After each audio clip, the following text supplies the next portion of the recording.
नमस्कार दोस्तों, स्वागत है आप सभी का हमारे अपने YouTube चैनल फ्यूचर गोल्स में। आज हम इस वीडियो में पढ़ने वाले हैं तृतीया विभक्ति और करण कारक। तृतीया विभक्ति, करण कारक। तो इसमें तृतीया विभक्ति में कौन सा कारक होता है? करण कारक। तृतीया विभक्ति में करण कारक होता है। इसका सूत्र होता है साधक तमम करणम। साधक तमम करणम। साधक तमम करणम। इसका अर्थ है, साधक तमम करणम का अर्थ है क्रिया की सिद्धि में जो सबसे अधिक सहायक उपकारक होता है उसमें तृतीया विभक्ति का प्रयोग किया जाता है। तो क्रिया की सिद्धि में जो सबसे क्रिया की सिद्धि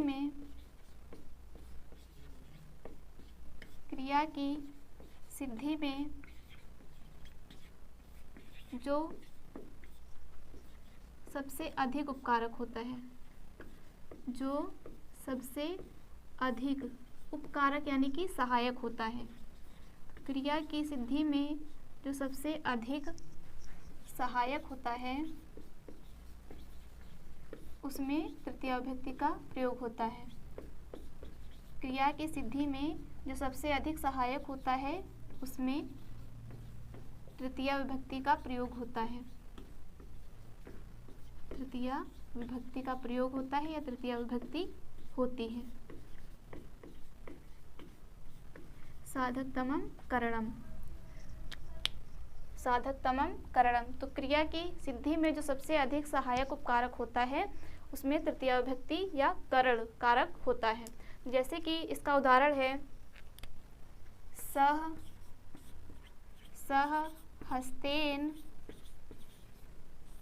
सहहस्तेन मिष्टान्नं वितरति। सहहस्तेन मिष्टान्नं वितरति। सह यानी कि वह, हस्तेन हाथ से, मिष्टान्नम मिठाई, वितरति यानी कि वितरित करता है या बांटता है। तो वह हाथ से मिठाई बांटता है। तो वह, सह क्या हो गया हमारा? कर्ता हो गया। सह कर्ता हो गया। वितरत यानी कि बांटना क्या हो गई? क्रिया। बांटना क्रिया हो गई। मिष्टान्नम मिठाई, तो मिठाई क्या हो गई हमारे? कर्म। हस्तेन यानी कि हाथ से। तो इसमें सबसे अधिक सहायक क्या है जिसका प्रयोग हो रहा है? सबसे अधिक सहायक क्या है? हाथ।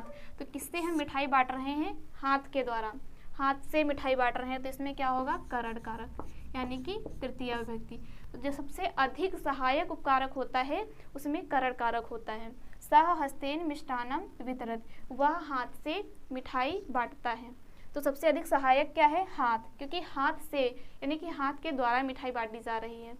तो हाथ में क्या होगी? तृतीया विभक्ति करण कारक। हस्तेन में होगा करण कारक तृतीया विभक्ति। इसके बाद अगला है सूत्र है कर्तृ-करणयोस् तृतीया। कर्तृ-करणयोस् तृतीया। कर्तृ-करणयोस् तृतीया। कर्ता यानी कि अनुक्त कर्ता, अर्थात अनुक्त कर्ता का अर्थ होता है कर्मवाच्य और भाववाच्य का कर्ता, और करण में तृतीया विभक्ति होती है। किसमें? अनुक्त कर्ता में। अनुक्त कर्ता कौन सा होता है? अनुक्त कर्ता यानी कि भाववाच्य और कर्मवाच्य का जो कर्ता होता है उसे अनुक्त कर्ता कहते हैं। अनुक्त कर्ता और करण में। अनुक्त कर्ता और करण में तृतीया विभक्ति का प्रयोग होता है। तृतीया विभक्ति का प्रयोग होता है। अनुक्त कर्ता और करण में तृतीया विभक्ति का प्रयोग होता है। कर्तृ-करणयोस् तृतीया। कर्तृ यानी कि कर्ता, कौन सा कर्ता? अनुक्त कर्ता, कर्मवाच्य और भाववाच्य का कर्ता। करण और करण में तृतीया विभक्ति का प्रयोग होता है। कर्तृ-करणयोस् तृतीया, अनुक्त कर्ता और करण में तृतीया विभक्ति का प्रयोग होता है। जैसे कि इसका उदाहरण है सह सह कुठारेण वृक्षम छिन्नति। सह कुठारेण वृक्षम छिनोति, यानी कि वह कुठारेण यानी कि कुल्हाड़ी से वृक्ष को क्या करता है, काटता है। तो सह कुठारेण यानी कि कुल्हाड़ी से वृक्ष को काटता है। तो कुल्हाड़ी यानी कि कुठारेण में कौन सी विभक्ति होगी, तृतीया विभक्ति। कर्तृ करणयोस् तृतीया, करण में कौन सी होगी, तृतीया विभक्ति होगी। सह क्या हो गया, कर्ता हो गया। वृक्ष हमारा क्या हो गया, कर्म हो गया। छिनोत यानी कि काटना क्या हो गई, क्रिया हो गई। और कुठारेण क्या हो गया हमारा, करण। तो करण में कौन सी होती है, तृतीया विभक्ति। सा कुठारेण वृक्षम छिनोति, वह कुल्हाड़ी से वृक्ष काटता है। तो कुठारेण में कौन सी विभक्ति होगी, तृतीया विभक्ति होगी। अगला उदाहरण है बालकः दंडेन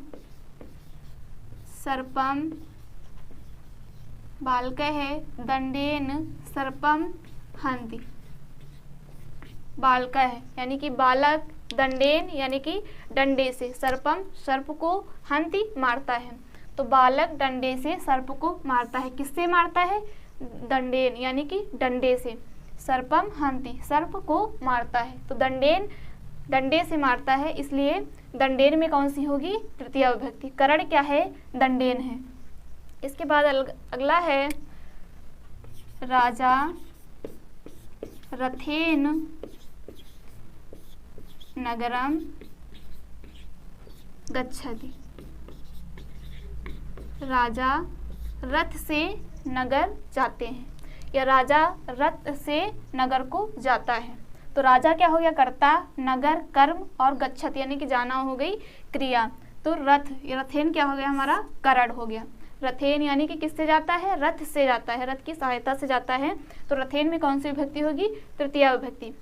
इसके बाद अगला है रामेण बालिः हतः। रामेण बालिः हतः, रामेण यानी कि राम के द्वारा, रामेण राम के द्वारा, बाली हतः माने मारा गया। राम के द्वारा बाली मारा गया। तो राम क्या हो गया हमारा, अनुक्त करता है। राम क्या है, अनुक्त करता है। बाली हतः, बाली मारा गया। किसके द्वारा मारा गया, राम के द्वारा मारा गया। तो अनुक्त कर्ता में कौन सी विभक्ति होगी, तृतीया विभक्ति। तो रामेण में कौन सी होगी, तृतीया विभक्ति। बालकः दंडेन सर्पम हन्ति, बालक डंडे से सर्प को मारता है। तो दंडेन में तृतीया होगी। राजा रथेन नगरम गच्छति, राजा रथ से नगर जाता है। तो रथ में तृतीया होगी। रामेण बाली हतः, राम के द्वारा बाली मारा गया। तो राम क्या है, अनुक्त करता है। तो रामेण में होगी तृतीया विभक्ति। इसके बाद हम देखते हैं अगला सूत्र। इसके बाद अगला सूत्र है सहयुक्ते अप्रधाने। सहयुक्ते अप्रधाने, सहयुक्ते अप्रधाने, सह साकम सार्धम समम, इन शब्दों के योग में अप्रधान में तृतीया विभक्ति होती है। तो इन शब्दों के योग में अप्रधान में तृतीया विभक्ति होती है। सह साकम सार्धम और समम। सह साकम सार्धम समम, इन शब्दों के योग में अप्रधान जो होता है उसमें तृतीया विभक्ति होती है। किसमें, अप्रधान में। अप्रधान में तृतीया विभक्ति होती है। इन सब का अर्थ होता है सात। सह साकम सार्धम और समम, इन सब का अर्थ होता है सात। तो इन शब्दों के योग में अप्रधान में तृतीया विभक्ति का प्रयोग होता है। जैसे कि इसका उदाहरण है पिता पुत्रेण सह आपणम गतः। पिता पुत्रेण सह आपणम गतः, पिता पुत्र के साथ आपणम यानी कि बाजार, गतः गया। पिता पुत्र के साथ बाजार गया। तो पिता क्या हो गया हमारा, प्रधान है। पिता पुत्रेण सह आपणम गतः, तो पिता जाता है, कहाँ जाता है, बाजार गया। कौन बाजार गया, पिता बाजार गया, किसके साथ, पुत्र के साथ। तो प्रधान क्या है हमारा, पिता है, और पुत्र क्या है, अप्रधान है। पिता पुत्रेण सह आपणम गतः, तो पुत्रेण क्या है, अप्रधान है। तो अप्रधान में कौन सी विभक्ति होगी, तृतीय विभक्ति होगी, सह साकम सार्धम और समम के योग में। तो यहाँ पर सह है और पुत्रेण है, तो पुत्रेण क्या है, अप्रधान है। पिता है प्रधान और पुत्रेण है अप्रधान, तो अप्रधान में तृतीय विभक्ति होगी, इसलिए पुत्रेण में तृतीय विभक्ति का प्रयोग हुआ है। इसी प्रकार अगला है राम है जानक्या सह गच्छति। राम है जानक्या सह गच्छति, राम जानकी के सह यानी कि साथ, गच्छति जाता है। तो राम किसके साथ जाता है, जानकी के साथ। तो प्रधान क्या है कि राम गच्छति, राम गच्छति, राम जाता है। तो कौन जाता है, राम जाता है, तो राम क्या हो गया हमारा, प्रधान कर्ता हो गया। उसके बाद है जानक्या, किसके साथ जाता है, जानकी के साथ जाता है।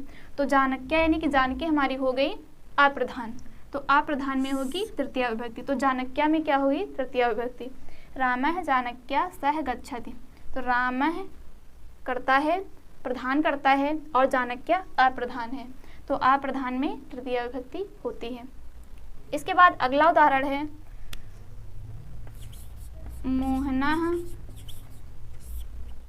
मोहनः गुरुड़ा सार्धम,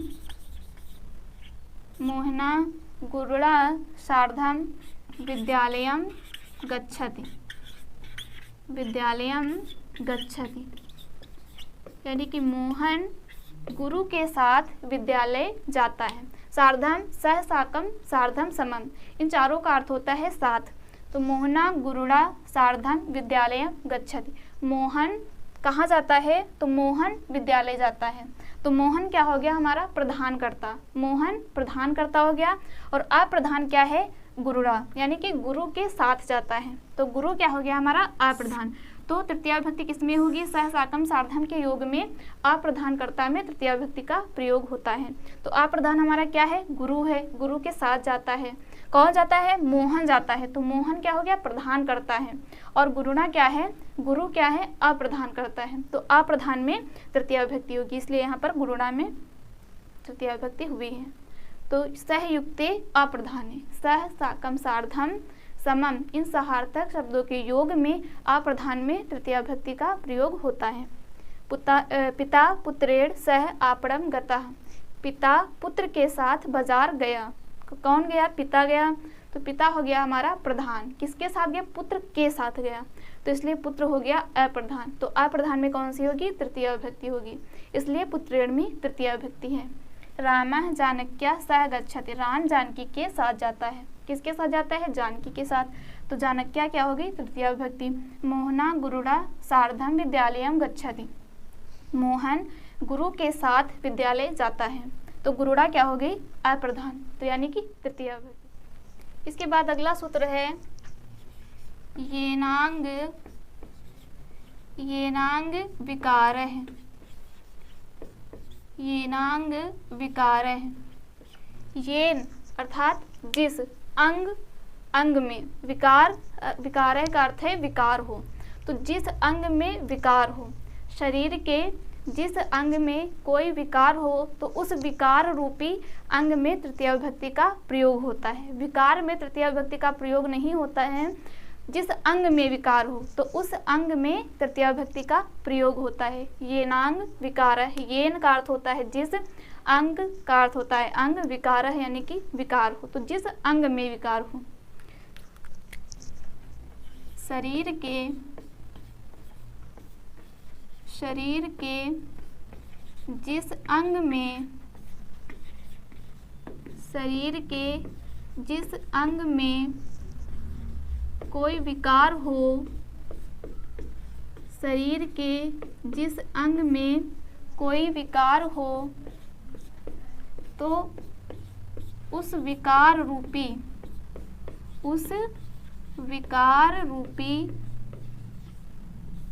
अंग की, उस विकार रूपी अंग में तृतीया विभक्ति होती है।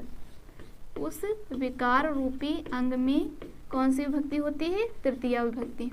तो तृतीया विभक्ति किस में होती है? ये नांग विकार है, ये नांग विकार है, यानी कि शरीर के जिस अंग में कोई विकार हो तो उस विकार रूपी अंग की तृतीया विभक्ति होती है। विकार में तृतीया नहीं होती है, जिस अंग में विकार हो तो उस अंग की क्या होती है? तृतीया विभक्ति होती है। जैसे कि उदाहरण है पादेन खंजह, पादेन खंजह, शीर्षा शीर्षा खलवाटे, हस्तेन हस्तेन लुंजे, हस्तेन लुंजे, करड़ाभ्याम करड़ाभ्याम बधिरे है, करड़ाभ्याम बधिरे है, अक्षरा अक्षरा काणे है, अक्षरा काणे है। तो ये है इसके उदाहरण। जैसे कि है पादेन खंजे, पादेन खंजे, पादेन यानी कि पैर से, खंजा है यानी कि लंगड़ा है। तो किससे लंगड़ा है? पैर से लंगड़ा है। तो जिस अंग में विकार हो उस विकार रूपी अंग में तृतीया विभक्ति होती है। तो पादेन में कौन सी होगी? तृतीया विभक्ति। विकार में तृतीया विभक्ति नहीं होती है, उस विकार रूपी अंग में तृतीया विभक्ति होती है। तो जिस अंग में विकार हो उसमें तृतीया विभक्ति का प्रयोग किया जाता है। पादेन खंजा है, पैर से लंगड़ा है। तो किससे लंगड़ा है? पैर से लंगड़ा है। तो पैर में क्या होगी? तृतीया विभक्ति। तो हो जाएगा पादेन खंजे। शीर्षा खल वाट है, यानी कि सिर से क्या है? गंजा है। तो शीर्षा यानी कि किससे गंजा है? सिर से। तो सिर में क्या होगी? तृतीया विभक्ति होगी। तो हो जाएगा शीर्षा खलवाट है। हस्तेन लुंजे है, हाथ से लुंजा है। किससे लुंजा है? हाथ से लुंजा है। तो हाथ में तृतीया होगी तो हो जाएगा हस्तेन लुंजे है। करड़ाभ्याम बधिरा है, कानों से बहरा है, कानों से बहरा है। किससे बहरा है? कानों से। तो विकार किसमें है? कानों में है। तो कानों में क्या होगी? तृतीया विभक्ति। करड़ाभ्याम। अक्षरा काणे है, आँख से काड़ा है। तो विकार किसमें है? आँख में विकार है। तो आँख में क्या होगी? तृतीया होगी। तो हो जाएगा अक्षरा काणे है। तो ये नांग विकार है। शरीर के जिस अंग में कोई विकार हो तो उस विकार रूपी अंग की तृतीया विभक्ति होती है। पादेन खंजा है, पैर से लंगड़ा है। तो विकार किसमें है? पैर में है। तो पादेन में तृतीया होगी। शीर्षा खलवाटा है, सिर से खलवाटा है यानी कि गंजा है। तो गंजा किससे है? सिर से। तो सिर में क्या होगी? तृतीया होगी। तो हो जाएगा शीर्षा है। हस्तेन लुंजा, हाथ से लुंजा है। तो विकार किसमें है? हाथ में विकार है। तो हाथ में क्या होगी? तृतीया विभक्ति होगी। फिर है करड़ाभ्याम बधिरा, कानों से बहरा है। करड़ाभ्याम तृतीया विभक्ति बहुवचन, यानी कि कान एक नहीं है, यानी कि कान से नहीं है, कानों से है। तो अगर होता कान से बहरा तो होता करड़ेन बधिरा, पर यहाँ है कानों से बहरा यानी कि बहुवचन। तो हो जाएगा करड़ाभ्याम बधिरा। तो विकार किसमें है? कानों में। तो इसलिए होगा करड़ाभ्याम बधिरा। अक्षरा काणे है, आँख से काना है। तो विकार किसमें है? आँख में है। तो आँख में क्या होगी? तृतीया। तो हो जाएगा अक्षरा काणे है। तो तृतीया विभक्ति में हमने कौन कौन से सूत्र पढ़े? साधकतमम करणम, क्रिया की सिद्धि में जो सबसे अधिक सहायक उपकारक होता है उसमें तृतीया विभक्ति का प्रयोग होता है। उसके बाद आता है कर्तृ करणीयोस तृतीया, कर्ता यानी कि अनुक्त कर्ता, कर्मवाच्य और भाववाच्य का जो कर्ता हो और करण में तृतीया विभक्ति का प्रयोग होता है। सहयुक्ते अप्रधाने, तो सह साकम सार्धम समम, इन सब का अर्थ होता है साथ। तो सह साकम सार्धम और समम इन शब्दों के योग में अप्रधान में तृतीया विभक्ति का प्रयोग होता है। जो अप्रधान कर्ता होता है उसमें तृतीया विभक्ति होती है। उसके बाद आता है सूत्र येनांग विकारा, तो शरीर के जिस अंग में, येन यानी कि जिस अंग में विकार है, विकार हो, तो शरीर के जिस अंग में कोई विकार हो उस विकार रूपी अंग की तृतीया विभक्ति होती है। तो यदि आप लोगों को ये वीडियो पसंद आया हो तो प्लीज़ लाइक करें, वीडियो को ज़्यादा से ज़्यादा शेयर करें और चैनल को सब्सक्राइब करें। धन्यवाद।